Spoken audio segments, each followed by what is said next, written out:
Parliamentary Party juga sang Voice of the People Party kala phak daga jingtho show lampang juga yang debat tawang ke jela Thomas Esangma man kentu yu man phak yolat man Kren daga Phareng kana babaro kenya sothu ada juga por kila ong lembaga daga jingtho bala soi do ba HS Karpan ubrang secretary juga Parliamentary Party man kentu yolat bon bu do dikinang penkelaktin ni ke transeta hakaba kejumut kalong bakat badang Kren ulan uni unong penkelaktin un Kren haga juga por kanang ba baro ke MLA ken sothu Henry Lada Java ka office Jong speaker leni ulang panggang dua tawan kamla bani kata nakalang jongka sang Voice of the People Party leni ki MLA jongka VPP kini John Bynta pakai di Jingkren lampang jong ulat laban kedua ni pakai dorbar jongka yang Phareng ka jalan mekhlia ka dorbar mang tengka ka sedang haka khan du tarik mata ubnai mat kemajuan ka rukom hi kini ka dorbar ka sedang da ka Jingkren lampang jong ulat leni kata ka governor address nakalang jong sangat upataru layo penyakran baba ada mila bersama Hadi melawai ke jalan juga sang VVP apa maupun rau.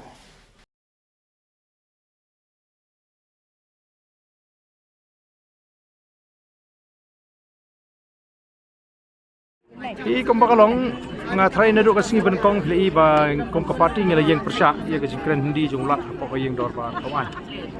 Te hagani kandi ka scene ka bar ka session ka budget session ka mangin song. Tuni Islam te kom kapati ni sore ban ajing kho speaker ban kentu yu ba lada dei ban ai ke Jingkren nagaliang jong ulat. Ni la kho shai ba kade banong dekat English. Te ba lada ulat umla ban Kren kom bagi penpau office jong speaker kade ban bo yu translator. Kana mangin sutu ego ego kitin bo lak Kren. Te lada ka office jong speaker kamla ban le ka nagaliang ka jing party ilarai bangin Iadon Bynta haka governor's address. Am nomor ba speaker wang mangin penbeng ki translation ya ka governor address. Ka kamde da ka jing tho kade translator uban batairu haka kat ba ulat udang ai Jingkren undon translator uban translate ka Jingkren ka jong ulat.